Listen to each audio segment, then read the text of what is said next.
ಹೆಮ್ಮೆಯ ಈ ಒಂದು ವ್ಯವಸ್ಥೆಯನ್ನ ನಾವು ಗುರುತಿಸಬೇಕು, ಗೌರವಿಸಬೇಕು, ಇದಕ್ಕೆ ತಾವು ಮನಸ್ಸು ಮಾಡಬೇಕು ಅಂತ ಹೇಳಿ ಅವರಿಗೆ ಮಂದಟ್ಟು ಮಾಡಿಕೊಟ್ಟದರ ಪರಿಣಾಮವಾಗಿ ಸಾಂಸ್ಕೃತಿಕ ನಾಯಕ ಬಸವಣ್ಣನವರು ಅಂತ ಹೇಳಿ ಸರ್ಕಾರ ಅಧಿಕೃತವಾಗಿ ಘೋಷಣೆ ಮಾಡ್ತು. 1 ವರ್ಷ ಆಯಿತು. ಸಾಂಸ್ಕೃತಿಕ ನಾಯಕ ಅಂತ ಹೇಳಿದ್ರೆ ಅದು ಯಾವುದೋ ಸರ್ಕಾರ ಕೊಡ್ತಕ್ಕಂಥ ಒಂದು ಪದವಿ, ಪ್ರತಿಷ್ಠೆ ಅಥವಾ ಗೌರವ ಪದಕ ಅಲ್ಲ. ಅದು ನಮ್ಮೆಲ್ಲರ ಹೃದಯದಲ್ಲಿ ಮಿಡಿಬೇಕಾಗಿರ್ತಕ್ಕಂಥ, ನಾವು ಅನುಸರಿಸಬೇಕಾದಂಥ ಹೆಜ್ಜೆಗಳು. ಈ ದೃಷ್ಟಿಯಿಂದ ಸಾಂಸ್ಕೃತಿಕ ನಾಯಕ ಬಸವಣ್ಣ ಅಂತ ಅನ್ನುವಂಥದ್ದನ್ನ ಎಲ್ಲರಿಗೂ ತಲುಪಿಸುವಂತಹದ್ದು ನಮ್ಮ ಕರ್ತವ್ಯ ಆಗಬೇಕಾಗಿತ್ತು. ಆ ಒಂದು ಉದ್ದೇಶವನ್ನೇ ಇಟ್ಟುಕೊಂಡು ಮಠಾಧಿಪತಿಗಳ ಒಕ್ಕೂಟ ನಾಡಿನಾದ್ಯಂತ ಬಸವ ಪ್ರಜ್ಞೆಯನ್ನು ಜಾಗೃತಗೊಳಿಸಿ, ಬಸವ ಪ್ರಜ್ಞೆ ಅಂತ ಹೇಳಿದ್ರೆ ಕೇವಲ ಬಸವಣ್ಣನವರನ್ನು ಹೊಗಳೋದಲ್ಲ, ಅವರ ಹೆಜ್ಜೆಯಲ್ಲಿ ಹೆಜ್ಜೆ ಇಟ್ಟು ನಾವು ಅದೇ ಮಾರ್ಗದಲ್ಲಿ ನಡೀತೇವೆ ಅಂತನ್ನುವಂಥ ಪ್ರತಿಜ್ಞೆ ಮತ್ತು ಎಚ್ಚರಿಕೆಯಿಂದ ಮುಂದೆ ಹೋಗ್ತಕ್ಕಂಥ ಒಂದು ಸಂಪೂರ್ಣ ಸಮಾಜದ ಅಲ್ಲ, ಇಡೀ ಮಾನವ ಜನಾಂಗದ ಜಾಗೃತಿ. ಆ ಜಾಗೃತಿಯ ಕಾರ್ಯಕ್ರಮದ ನೆಲೆಯನ್ನ ಪ್ರಾರಂಭ ಮಾಡಿ ಅದಕ್ಕೆ ಒಂದು ಜಂಗಮ ಸ್ವರೂಪವನ್ನು ಕೊಟ್ಟು ಎಲ್ಲರೂ ಎಲ್ಲರಿಗಾಗಿ, ಎಲ್ಲರೂ ಎಲ್ಲರೊಡನೆ ಇರಬೇಕು ಅಂತ ಅನ್ನುವಂಥ ನೆಲೆಯನ್ನ ಜಾಗೃತಿಗೊಳಿಸ್ತಕ್ಕಂಥ ಕೆಲಸ ಪ್ರಾರಂಭ ಆಗಿದೆ. ಇದು 30 ದಿವಸಗಳ ಈ ಅಭಿಯಾನ ಒಂದು ರೀತಿಯಲ್ಲಿ ಸಮಾರೋಪಗೊಳ್ತಾ ಇದೆ ಅಂತ ಹೇಳಿದ್ರೆ ಮುಕ್ತಾಯ ಆಗ್ತಾ ಇದೆ ಅಂತಲ್ಲ. ಇದನ್ನ ನಾವು ಒಂದು ಮಠಾಧಿಪತಿಗಳ ಒಕ್ಕೂಟ ಏನು ಮಾಡ್ತು, ಆ ಧ್ವನಿಗೆ ಪ್ರತಿಧ್ವನಿಯಾಗಿ ಸಮಾಜದ ಪ್ರತಿಯೊಬ್ಬ ಬಸವ ಪ್ರಜ್ಞೆಯ ಪ್ರತಿಯೊಬ್ಬ ವ್ಯಕ್ತಿಯೂ ಸಹ ಇದರ ಜವಾಬ್ದಾರಿಯನ್ನ, ಇದರ ಒಂದು ಪ್ರೇರಣೆಯನ್ನ ಪಡೆದು ಎಲ್ಲರಲ್ಲಿಯೂ ಸಹ ವಿಶೇಷವಾಗಿರ್ತಕ್ಕಂಥ ಜಾಗೃತಿಯನ್ನು ಉಂಟು ಮಾಡಿ ನಮ್ಮ ಆಚರಣೆಗಳಲ್ಲಿ, ಕ್ರಿಯಾಚರಣೆಗಳಲ್ಲಿ ಅದನ್ನು ತರುವಂಥ ವ್ಯವಸ್ಥೆಗೆ ಪ್ರೇರಣೆ ಕೊಡುವಂಥದ್ದು. ಇದು ಒಂದು ಅಧಿಕೃತವಾಗಿ ಸಾಂಗಮಂಗಲಪ್ರದವಾಗಿ ನಿರ್ವಿಘ್ನವಾಗಿ ನಡೆದಂತಹ ಒಂದು ಅಭಿಯಾನ ಅಷ್ಟೇ ಅಲ್ಲ, ಮುಂದಿನ ಈ ಸಾಧನೆಗೆ ಅದು ಪ್ರೇರಣೆ ಅಂತ ಅನ್ನುವಂಥದ್ದನ್ನು ಗಮನದಲ್ಲಿ ಇಟ್ಟುಕೊಂಡು ಈ ಕೆಲಸ ನಡೀತಾ ಇದೆ. ಇದೆಲ್ಲಕ್ಕೆ ನಮ್ಮ ಕರ್ನಾಟಕದ ಜನ ಅದ್ಭುತವಾದ ರೀತಿಯಲ್ಲಿ ಅದರಲ್ಲಿ ಪಾಲ್ಗೊಂಡಿದ್ದಾರೆ. ಎಲ್ಲರೂ ಬರ್ಲಿಕ್ಕಾಗಲಿಲ್ಲ ಅಂತ ಹೇಳಿದ್ರೆ ಬಹಳ ಜನ ಮಾನಸಿಕವಾಗಿಯೂ ಈಗಾಗಲೇ ನಮ್ಮ ಜೊತೆಯಲ್ಲಿ ಇದ್ದಾರೆ. ಎಲ್ಲರೂ ಎಲ್ಲರಿಗಾಗಿ ಬದುಕ್ತಕ್ಕಂಥದ್ದು ಶರಣ ಪ್ರಜ್ಞೆ, ಬಸವ ಪ್ರಜ್ಞೆ.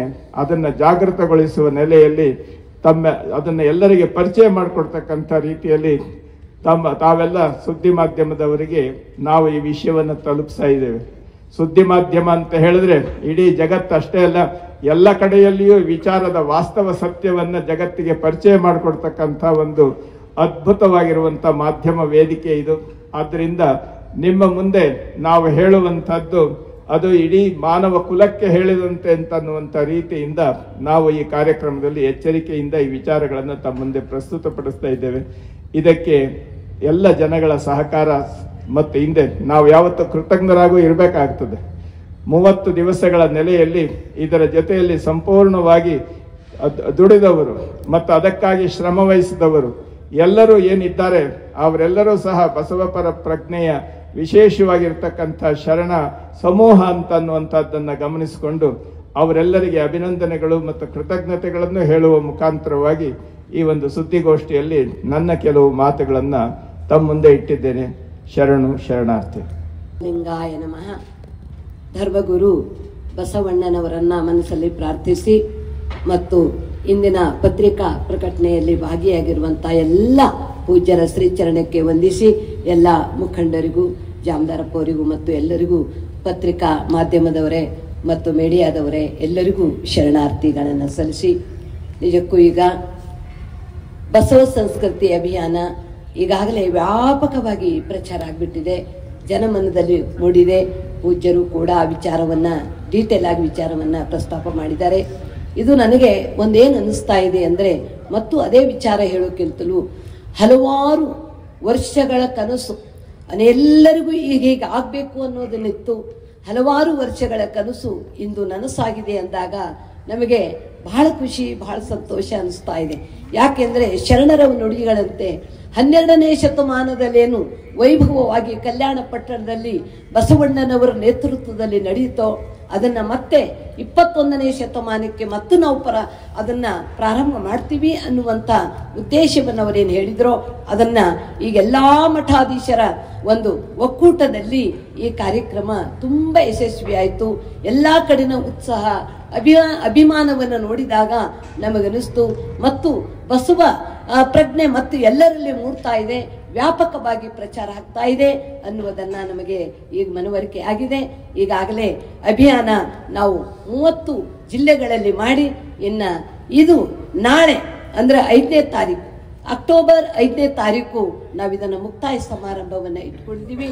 ಮತ್ತು 5ನೇ ತಾರೀಕು ವಿಶೇಷವಾಗಿ ನಮ್ಮ ಮಾನ್ಯ ಮುಖ್ಯಮಂತ್ರಿಗಳಾದಂತಹ ಸಿದ್ದರಾಮಯ್ಯನವರು ಅವರು ಬಸವಣ್ಣನವರ ಸಾಂಸ್ಕೃತಿಕ ನಾಯಕ ಅಂತ ತಿಳ್ಕೊಂಡು ಘೋಷಣೆ ಮಾಡಿ 1 ವರ್ಷ ಆಯಿತು.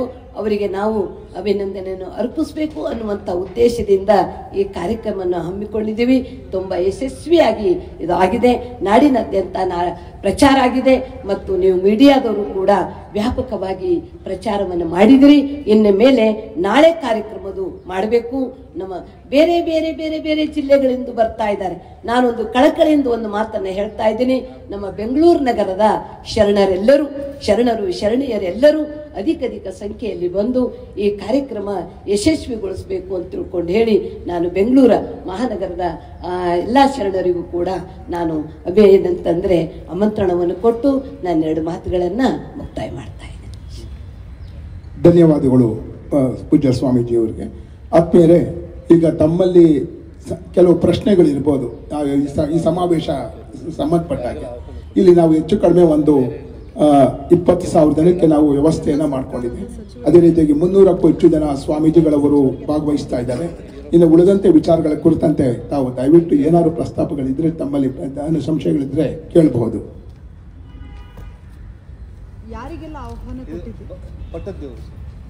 ಪಟ್ಟದೇವ್ರ ಶ್ರೀಗಳಿಗೆ ಈಗ ಪ್ರಸ್ತುತ ಜಾತಿ ಗಣತಿ ಆಗ್ತಾ ಇದೆ. ಅದರಲ್ಲಿ ಲಿಂಗಾಯತ ಸಮುದಾಯಕ್ಕೆ ಸಂಬಂಧಪಟ್ಟಂತೆ ಇನ್ನೂ ಕೂಡ ಕೆಲ ಗೊಂದಲಗಳಿದೆ.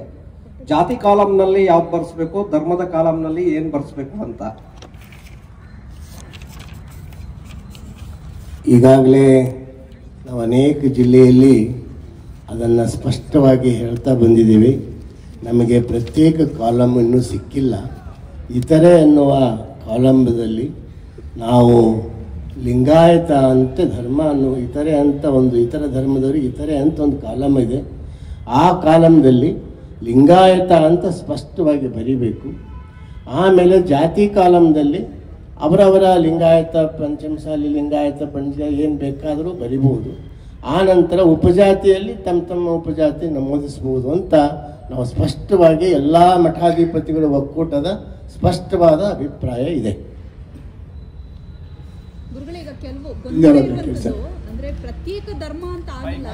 ಧರ್ಮದ ಕಾಲಂನಲ್ಲಿ ಹಿಂದೂ ಅಂತ ಬರೀರಿ, ನಂತರ ಜಾತಿ ಕಾಲಂನಲ್ಲಿ ವೀರಶೈವ ಲಿಂಗಾಯತ ಬರೀರಿ ಅಂತೇಳಿ ಕೆಲವರು ಈಗಾಗಲೇ ಅಧಿಕೃತವಾಗಿ ಹೇಳ್ತಾ ಇದ್ದಾರೆ. ಸಮುದಾಯದಲ್ಲಿ ಕೆಲ ಗೊಂದಲಗಳಿದೆ. ಇದನ್ನ ಯಾವ ರೀತಿಯಾಗಿ ಬಗೆಹರಿಸ್ಕೊಳ್ಬೇಕು? ಈಗಾಗಲೇ ಅರ್ಧ ಮುಗ್ದಿದೆ ಸಮೀಕ್ಷೆ. ಸರ್, ಬಿಜೆಪಿಯಲ್ಲಿರುವಂತಹ ಲಿಂಗಾಯತ ನಾಯಕರ ಮಾತನ್ನು ಹೇಳ್ತಿದ್ದಾರೆ. ಇಲ್ಲಿ ಒಬ್ಬೊಬ್ಬರು ಕೇಳ್ರಿ. ಈಗಾಗಲೇ ಯಾರ್ದು ಏನೇ ಇದ್ರೂ ನಮ್ಮ ಲಿಂಗಾಯತ ಮಠಾಧಿಪತಿಗಳ ಒಕ್ಕೂಟದ ಅನಿಸಿಕೆ ಏಕವಾಗಿದೆ. ನಾವು ಸುಮಾರು 400 ಜನ ನಾವು ಮಠಾಧಿಪತಿಗಳು ಇದ್ದೀವಿ, ಇದ್ರ ಸದಸ್ಯರು. ನಮ್ಮೆಲ್ಲದರಲ್ಲಿ ಯಾವುದೇ ಗೊಂದಲ ಇಲ್ಲ. ಇತರೆ ಅನ್ನುವ ಕಾಲಂದಲ್ಲಿ ಲಿಂಗಾಯತ ಧರ್ಮದ ಲಿಂಗಾಯತ ಅಂತ ಬರೆಸಬೇಕು, ಜಾತಿ ಕಾಲಂದಲ್ಲಿ ಲಿಂಗಾಯತ ಅಂತ ಮತ್ತಮ್ಮ ಮುಂದೆ ಬರೆಸಬಹುದು. ತಾವು ಕೇಳಿದ್ರಿ ಧರ್ಮ ಅಂತ ಅನ್ನೋದ್ರಲ್ಲಿ ಹಿಂದೂ ಅಂತ ಬರೆಸಬೇಕು ಅಂತ ತಾವು ಕೇಳಿದ್ರಿ. ಹಿಂದೂ ಅಂತ ಅನ್ನುವಂಥದ್ದು ಭಾರತೀಯ ಜೀವನ ಪದ್ಧತಿ ಅಂತ ಹೇಳಿ ಸುಪ್ರೀಂ ಕೋರ್ಟ್ನಲ್ಲಿ ಸರ್ವಾನುಮತದ ಜಡ್ಜ್ಮೆಂಟ್ ಬಂದಿದೆ. ನಮ್ಮ ಪ್ರಧಾನಮಂತ್ರಿಗಳು ಸಹ ಹಿಂದೂ ಅಂತ ಅನ್ನುವಂಥದ್ದು, ಹಿಂದುತ್ವ ಅಂತ ಅನ್ನುವಂಥದ್ದು ಭಾರತೀಯತೆಯ ಪ್ರತೀಕ ಅಂತ ಅನ್ನುವಂಥ ರೀತಿಯಿಂದ ಅವರು ಹೇಳಿದ್ದಾರೆ. ಹೇಗೆ ಅಮೆರಿಕಾದಲ್ಲಿರುವಂಥ ಎಲ್ಲರೂ ಅಮೆರಿಕನ್ಸು, ಹೇಗೆ ಆಫ್ರಿಕಾದಲ್ಲಿರುವ ಎಲ್ಲರೂ ಆಫ್ರಿಕನ್ಸು, ಚೀನಾದಲ್ಲಿರುವ ಎಲ್ಲರೂ ಚೈನೀಸು, ಹಾಗೆ ಭಾರತದಲ್ಲಿರ್ತಕ್ಕಂಥ ಅವರೆಲ್ಲರನ್ನು ಹಿಂದೂ, ಇಂಡಿಯನ್ ಅಂತ ಹೇಳಿ ಬ್ರಿಟಿಷ್ನವರು ಕರೆದ್ರು. ಅದರ ಭಾರತೀಯ ಶಬ್ದದಲ್ಲಿ ಹಿಂದೂ ಅಂತ ಹೇಳಿದ್ರು. ಈ ಲೆಕ್ಕದಲ್ಲಿ ನಾವು ಅದನ್ನ ಇಟ್ಕೊಂಡು ಹೋಗ್ಬೇಕೆ ಹೊರತುನು ಅದಕ್ಕೆ ಬೇರೆ ಬೇರೆ ರೀತಿಯಿಂದ ನಮ್ಮ ಕಲ್ಪನೆಗಳನ್ನ ವ್ಯತ್ಯಾಸ ಮಾಡುವಂತ ಪ್ರಸಂಗ ಏನಿಲ್ಲ. ನಾವೆಲ್ಲರೂ ಸಹ ಭಾರತೀಯರು, ಭಾರತದಲ್ಲಿ ಹುಟ್ಟಿದವರೆಲ್ಲರೂ ಇಂಡಿಯನ್ಸ್. ಈ ವಾಸ್ತವತೆಯನ್ನ ಗಮನಿಸಿಕೊಂಡು ಹಿಂದೂ ಅಂದ್ರೆ ಏನು ಅಂತ ಹೇಳಿದ್ರೆ, ಒಬ್ಬ ಹಿರಿಯರು ಹೇಳಿದ್ದಾರೆ, ನಮ್ಮ ರಾಮಕೃಷ್ಣ ಪರಮಹಂಸರ ಶಿಷ್ಯರು ವಿವೇಕಾನಂದರು ಒಂದು ಕಡೆ ಹೇಳ್ತಾರೆ, ಯಾವ ಧರ್ಮ ಈ ಭಾರತದ ನೆಲೆಯಲ್ಲಿ ಹುಟ್ಟಿ ಬೆಳೆದಿದೆಯೋ, ಯಾವುದು ಇದನ್ನ ಪುಣ್ಯಭೂಮಿ ಅಂತ ಭಾವಿಸುತ್ತೋ ಅವರೆಲ್ಲರೂ ಸಹ ಹಿಂದೂ ಸಂಸ್ಕೃತಿಯವರು ಅಂತ ಅನ್ನುವಂಥ ಮಾತನ್ನು ಹೇಳಿದ್ದಾರೆ. ನಾವು ಅಲ್ಲಿ ಸಂಸ್ಕೃತಿ, ಧರ್ಮ, ಜಾತಿ ಇವುಗಳನ್ನೆಲ್ಲ ಕನ್ಫ್ಯೂಸ್ ಮಾಡಿಕೊಂಡು ಜನಸಾಮಾನ್ಯರ ಮನಸ್ಸಿನಲ್ಲಿ ಈ ಒಂದು ಸಂಶಯದ ಮೊಳಕೆ ಬಿತ್ತಬೇಕಾದಂತ ಅವಶ್ಯಕತೆ ಇಲ್ಲ ಅಣ್ಣವ್ರೆ. ಈಗ ಲಿಂಗಾಯತ ಪ್ರತ್ಯೇಕ ಧರ್ಮಕ್ಕೆ ಒಂದು ಹೋರಾಟ ನಡೀತಾ ಇತ್ತು. ಅದರಲ್ಲಿ ಜಯಮೃತ್ಯುಂಜಯ ಸ್ವಾಮೀಜಿಯವರು ಕೂಡ ಒಂದು ಮುಂಚೂಣಿಯಲ್ಲಿದ್ದವರು. ಈಗ ಅವರನ್ನೇ ಉಚ್ಚಾಟನೆ ಮಾಡಿದ್ದಾರೆ ಸರ್. ಈ ಹೋರಾಟ ಯಾವ ರೀತಿ ನಡೆಯುತ್ತೆ? ಲಿಂಗಾಯತ ಧರ್ಮದ ಹೋರಾಟ ಅಂತ ಅನ್ನುವಂಥ ಪ್ರಶ್ನೆಯಲ್ಲಿ ರಾಜಕೀಯದ ನೆಲೆ ಬಂದಿಲ್ಲ. ಅದು ತಮ್ಮ ವ್ಯವಸ್ಥೆಗಳನ್ನ, ತಮ್ಮ ಒಂದು ಉಪಪಂಗಡಗಳ ನೆಲೆಗೆ ಸಂಬಂಧಪಟ್ಟಂತ ವಿಚಾರಗಳೇ ಹೊರತುನು ಅದು ಸಾಮೂಹಿಕ ಶಕ್ತಿಯ ವ್ಯವಸ್ಥೆ ಅಲ್ಲ. ನಮ್ಮ ಲಿಂಗಾಯತ ಮಠಾಧಿಪತಿಗಳ ಒಕ್ಕೂಟದ, ಮಠಾಧೀಶರ ಒಕ್ಕೂಟ ಇದೆಯಲ್ಲ, ಇದು ಯಾವುದೇ ಒಂದು ಸಬ್ ಕ್ಯಾಸ್ಟ್ ವ್ಯವಸ್ಥೆಯನ್ನ ಪರ ವಿರೋಧ ಇಟ್ಟುಕೊಂಡು ವ್ಯವಸ್ಥೆ ಮಾಡಿಲ್ಲ. ಅಪ್ಪ ಬಸವಣ್ಣ ಹೇಳಿಕೊಟ್ಟಿರುವ ಹಾಗೆ ಸಕಲ ಜೀವಾವಳಿಗೆ ಲೇಸ ಬಯಸುವ ಕೂಡಲ ಸಂಗನ ಶರಣರು ಅಂತ ಅನ್ನುವಂಥ ನೆಲೆಯಲ್ಲಿ ಈ ಲಿಂಗವಂತ ಸಂಸ್ಕೃತಿ, ಲಿಂಗಾಯತ ವ್ಯವಸ್ಥೆಯನ್ನ ನಾವು ಇಟ್ಕೊಂಡು ಹೋಗ್ತಾ ಇದ್ದೀವಿ. ಆಯಾ ಸಣ್ಣ ಪುಟ್ಟ ಈ ಸಮಸ್ಯೆಗಳ ಬಗ್ಗೆ ನಾವು ಹೆಚ್ಚು ತಲೆ ಕೆಡಿಸ್ಕೊಳ್ಬೇಕಾದಿಲ್ಲ. ಹಲೋ ಇಲ್ಲಿ ಈಗ ನೀವು ಇತರೆ ಅಂತ ಕಾಲಂನಲ್ಲಿ ಲಿಂಗಾಯತ ಅಂತ ನೀವು ಮೆನ್ಷನ್ ಮಾಡಿ ಅಂತ ಹೇಳ್ತಾ ಇದ್ದೀರಾ. ಬಟ್ ಆಯೋಗ ಹೇಳ್ತಾ ಇದೆ ನೀವು ಇತರೆ ಅಂತ ಮೆನ್ಷನ್ ಮಾಡಿದ್ರು ಕೂಡ ನಾವು ಅದನ್ನ ಹಿಂದೂ ಅಂತಾನೆ ಪರಿಗಣಿಸ್ತೀವಿ ಅಂತ ಖುದ್ದು ಸೆಕ್ರೆಟರಿ ಅವರು ಹೇಳ್ತಾ ಇದ್ದಾರೆ ಸರ್ಕಾರದ ಪರವಾಗಿ. ನಾವು ಹಿಂದೂ ಅಂತ ಪರಿಗಣಿಸ್ತೀವಿ, ಅದನ್ನ ನೀವು ಇತರೆ ಅಂತ ಕಾಲಂನಲ್ಲಿ ಮೆನ್ಷನ್ ಮಾಡಿದ್ರು ನಾವು ಹಿಂದೂ ಅಂತಾನೆ ಪರಿಗಣಿಸ್ತೀವಿ ಅಂತ ಹೇಳ್ತಿದ್ದಾರೆ. ಅದ್ರ ಬಗ್ಗೆ ನಮ್ಗೆ ಯಾವುದೂ ಮಾಹಿತಿಗಳು ಬಂದಿಲ್ಲ. ಅವ್ರು ಏನಾದ್ರೂ ಸರ್ಕಾರದವ್ರು ಏನ್ ಮಾಡಿದ್ರು ಸಹ ಈ ಹೋರಾಟ ಮತ್ತು ಈ ಮಾನ್ಯತೆ ವ್ಯವಸ್ಥೆಗಳು ನಡ್ಕೊಂಡೇ ಬರ್ತಾ ಇರ್ತದೆ. ಇದು ಪ್ರಜಾಪ್ರಭುತ್ವ ಆದ್ದರಿಂದ ಸರ್ಕಾರದ ಶಾಸಕರ ತೀರ್ಮಾನ ಮುಖ್ಯ ಅಲ್ಲ. ಸಮಗ್ರ ಪ್ರಜೆಗಳೇನಿದಾರಲ್ಲ, ಪ್ರಜೆಗಳ ಸಮೂಹ ಶಕ್ತಿಯ ಬಲದಿಂದ ಯಾರು ಹೆಚ್ಚಿನ ವ್ಯವಸ್ಥೆಯನ್ನು ಅನುಸರಿಸ್ತಾರೆ ಅದ್ರ ಮೇಲೆ ಪರಿಣಾಮ ತೀರ್ಮಾನ ಆಗ್ತದೆ. ಈಗ ಪ್ರತ್ಯೇಕ ಧರ್ಮ ಅನ್ನೋದು ಇನ್ನೂ ಘೋಷಣೆ ಮಾಡಿಲ್ವಲ್ಲ ಸರ್? ನೋಡಿ, ಪ್ರತ್ಯೇಕ ಅಂತ ಅನ್ನೋದು ಧರ್ಮ ಅಲ್ಲ, ಪ್ರತ್ಯೇಕ ಮತಗಳಿವೆ. ಧರ್ಮ ಪ್ರತ್ಯೇಕ ಆಗ್ಲಿಕ್ಕೆ ಆಗೋದಿಲ್ಲ. ಈಗ ಇಲ್ಲಿ ನೋಡಿ, ಸುತ್ತ ಎಷ್ಟು ದೀಪಗಳಿವೆ, ಇವೆಲ್ಲ ಮತಗಳು ಅಂತ ಇಟ್ಕೊಳ್ಳಿ. ದೀಪಗಳನ್ನು ಎಣಿಸಬಹುದು, ಆದ್ರೆ ಬೆಳಕನ್ನು ಎಣಿಸ್ಲಿಕ್ಕಾಗತ್ತಾ? ಧರ್ಮ ಅನ್ನುವುದು ಬೆಳಕು, ಅನುಭವಕ್ಕೆ ಸಂಬಂಧಪಟ್ಟದ್ದು, ಬೌದ್ಧಿಕವಾದ ಕಸರತ್ತಿನ ಮಾತುಗಳಲ್ಲ. ಇವುಗಳನ್ನೆಲ್ಲ ಕನ್ಫ್ಯೂಸ್ ಮಾಡ್ಕೊಂಡಿದ್ದಾರೆ. ಬೇಕಾದ್ರೆ ನಮ್ಮ ಪತ್ರಿಕಾಕರ್ತರೆಲ್ಲ ಸೇರಿ ಇದ್ರ ಬಗ್ಗೆ ಒಂದು ಸೆಮಿನಾರ್ ಇಟ್ರೆ ಇದ್ರ ಬಗ್ಗೆ ಸ್ಪಷ್ಟವಾಗಿ ನಿಮಗೆ ಒಂದು ದಿನ ಇದ್ರ ಬಗ್ಗೆ ಪರಿಪೂರ್ಣವಾಗಿರುವಂತ ಮಾರ್ಗದರ್ಶನ ಕೊಡ್ತೇನೆ. ಈಗ ನಾವು ಬಂದಿರುವಂತದ್ದು ಈ ಅಭಿಯಾನದ ಮುಕ್ತಾಯದ ಮತ್ತು ಸಾಂಸ್ಕೃತಿಕ ನಾಯಕ ಅಪ್ಪ ಬಸವಣ್ಣನವರನ್ನ ಯಾವ ರೀತಿ ಜನಪರ ವ್ಯವಸ್ಥೆಯಲ್ಲಿ ಬೆಳೆಸಬೇಕು ಅಂತ ಅನ್ನುವಂಥ ಆಲೋಚನೆಯಲ್ಲಿ ಮಾಡ್ತಾ ಇರ್ತಕ್ಕಂಥ ಕಾರ್ಯಕ್ರಮ. ಈಗಾಗಲೇ ಜಾತಿ ಗಣತಿ ಮುಕ್ತಾಯದ ಹಂತಕ್ಕೆ ಬಂದಿರೋದ್ರಿಂದ ಅದ್ರ ಬಗ್ಗೆ ನಾವು ಚರ್ಚೆ ಮಾಡಬೇಕಾದ್ದೇನಿಲ್ಲ.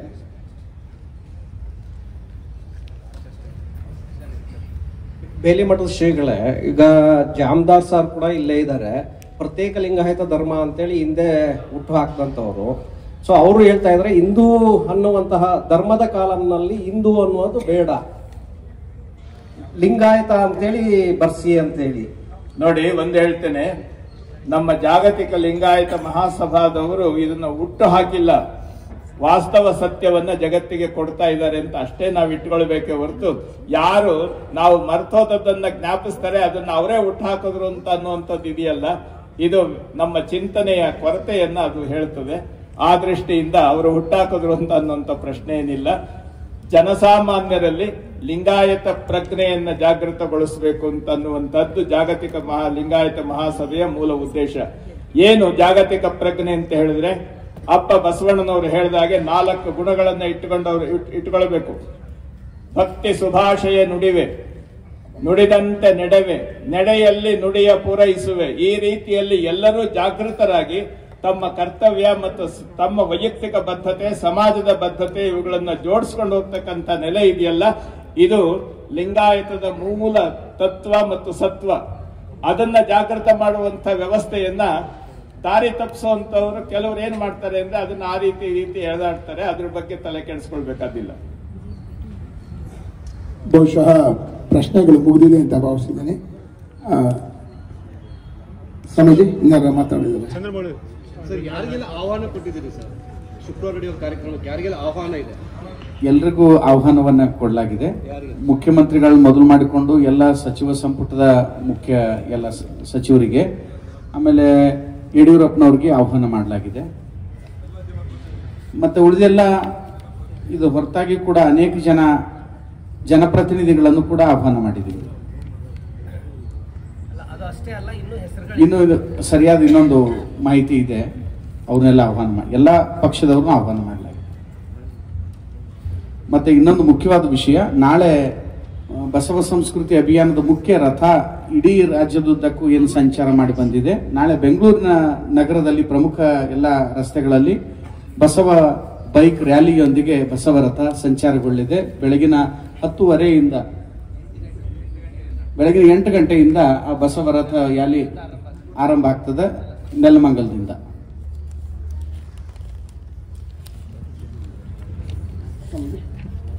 ಸ್ವಾಮೀಜಿ ಅಷ್ಟೇ ಸ್ವಾಮೀಜಿ. ಆತ್ಮೀಯರೇ, ಈಗ ವಂದನಾರ್ಪಣೆ ಶ್ರೀ ಚಂದ್ರಮೌಳಿ ಅವರು.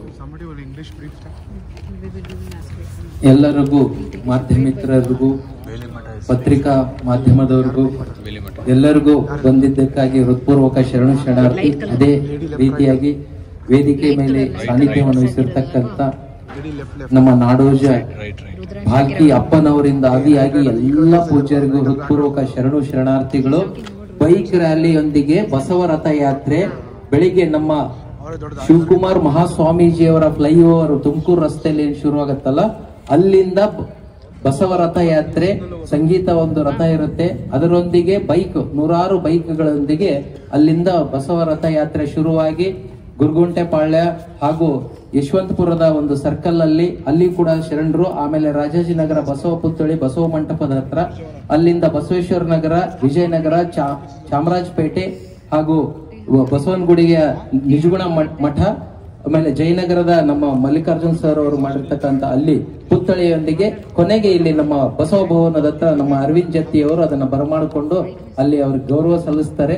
ನಾಳೆ ಬಸವ ಮಂಟಪದಲ್ಲಿ ಪೂಜ್ಯರೆಲ್ಲರೂ ಕೂಡ ಅಲ್ಲಿ ಆ ರಥಕ್ಕೆ ಗೌರವವನ್ನ ಬೆಳಿಗ್ಗೆ 10:10ವರೆಗೆ ಅಲ್ಲಿ ಸಲ್ಲಿಸ್ತಾರೆ ಅಂತ ಹೇಳ್ತಾ ಮತ್ತೊಮ್ಮೆ ಎಲ್ಲ ಮಾಧ್ಯಮ ಮಿತ್ರರಿಗೂ ಪತ್ರಿಕಾ ಮಿತ್ರರಿಗೂ ಶರಣಾರ್ಥಿ. ಪೂಜ್ಯರೆಲ್ಲ ಅದನ್ನ ಇಟ್ಕೊಂಡಿದ್ರು.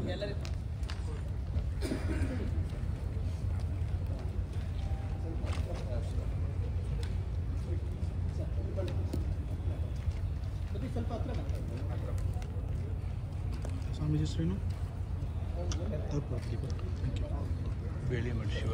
ಬೆಳಿಮಠ ಶಿವರುದ್ರ ಸ್ವಾಮೀಜಿ.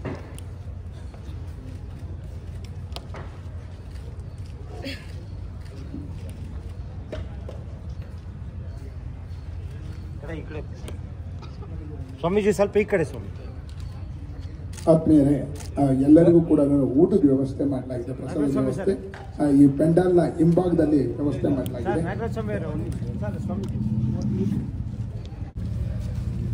ಎಲ್ರಿಗೂ ಅನಂತ ವಂದನೆಗಳು. ಪೂಜ್ಯರಿಗೆ ತಮಗೆಲ್ಲ ಅನಂತ ಶರಣಾರ್ಥಿಗಳು. शताब्दी में विश्वगुरु बसवेश्वर समसमाज निर्माण किया है और जाति भेद, वर्ग भेद, वर्ण भेद सब निर्मूलन कर सब लोग समान, स्त्री पुरुष में भेदभाव नहीं है, अस्पृश्यता नहीं है। ऐसे सभी लोग समाज, नया समाज निर्माण कर अनुभव मंडप में प्रप्रथम विश्व में प्रप्रथम प्रजाप्रभुत्व का एक स्थापन किया है। इसलिए वो स्थापन किया है, वो परंपरा 12वीं शताब्दी से यहाँ तक वो चलते आ रहे हैं। अब विश्वगुरु बसवेश्वर के तत्व ज़्यादा युवकों के अंदर जाना बोलकर हम बसवेश्वर गए साल मुख्यमंत्री सांस्कृतिक नायक बोलकर बसवेश्वर सांस्कृतिक नायक बोलकर घोषण किया है। वो 1 साल हो गया। इसके लिए वो 1 साल हुआ है, वो एक स्मरणार्थ हम सभी मठाधिपति का एक ಒಕ್ಕೂಟ है, ಒಕ್ಕೂಟ बोले तो संघ, वो लिंगायत मठाधिपतिगढ़ का एक 400 स्वामी जी का एक ಒಕ್ಕೂಟ है, संघ है। वो सभी मठाधिपति लोग मिलकर बागेवाड़ी से कर्नाटक में सभी जिले में वो संचार किया है। अब 5 तारीख को यहाँ पे समारोह है, इसलिए वो समारोह में सभी जिलों को वो अनुयायी बसवेश्वर का अनुयायी यहाँ पे 10-20 हज़ार तक यहाँ पे आ रहा है। या इसलिए वो समारोह में मुख्यमंत्री आते हैं, वो मुख्यमंत्री को हम गौरव से सम्मान करते हैं। हम कर्नाटक राज्य फिरते हुए हमारा टाइम टेबल कैसे था बोलकर सुबह 11 बजे युवकों के साथ वचन संवाद चलता था।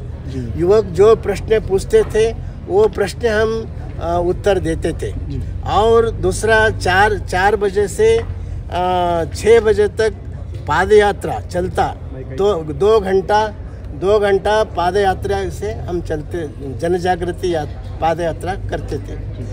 नंतर 6 बजे से 8 बजे तक एक बृहत सार्वजनिक समारंभ रहता था। वो समारंभ में 10 से 20 हज़ार तक लोग वहाँ पे जमा होते थे। इसलिए वो समारंभ का मुख्य उद्देश्य बसवेश्वर का जो चिंतन है, वो चिंतन चलता था।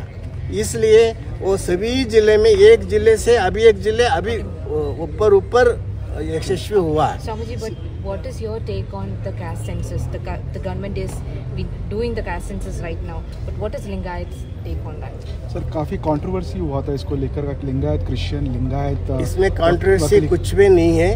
हमारे लिंगायत मठाधिपति का एक ही घोषणा है, हमारे पास कुछ भी नहीं है। वो कंट्रोवर्सी हमारे प्रत्येक कॉलम नहीं मिलने से इतरे बोलकर एक कॉलम है, अदर्स बोलकर, वो कॉलम में लिंगायत मेंशन करो बोलकर हम बोले। और जाति में हमारे वो लिंगायत और उपजाति क्या क्या है वो लिखो बोलकर हम घोषणा की है।